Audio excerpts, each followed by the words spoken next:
Overall આપણે એવું માનીએ છીએ કે વાયુ એટલે ગેસ, પિત્ત એટલે એસિડિટી અને કફ એટલે ઉધરસ તત્વ. હું ઘણીવાર આમ જજમેન્ટ લઉં, પેશન્ટને તપાસું, એનું નાડી જોઉં, પલ્સ જોઉં, ચામડીનો કલર છે, આ છે, તે છે. આજે તમે આખું ફોર્મ ભર્યું ને, એમાં ઘણો ખરો પોર્શન એવો છે કે ખરેખર ડૉક્ટરે જ ભરવાનો. તમારી ભ્રમર કેવી છે, તમારું મોઢું કેવું છે, તમારું કપાળ કેવું છે, તમારી જીભ કેવી છે, આ બધી વસ્તુ તમે જજ ન કરી શકો. પણ અત્યારે ધેટ ઇઝ નોટ પોસિબલ કે હું બધા સાથે પર્સનલી વાત કરું. એટલા માટે મેં તમને એ ફીડબેક ફોર્મ આપ્યું છે કે જેમાંથી આપણે ઓવરઓલ અંદાજ બનાવવાનો છે.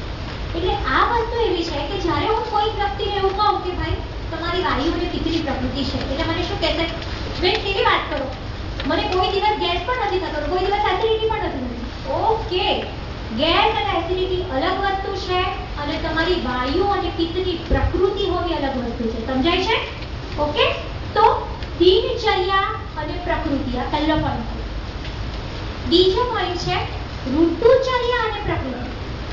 આયુર્વેદ એવું માને છે કે દરેક ઋતુમાં દરેક વસ્તુ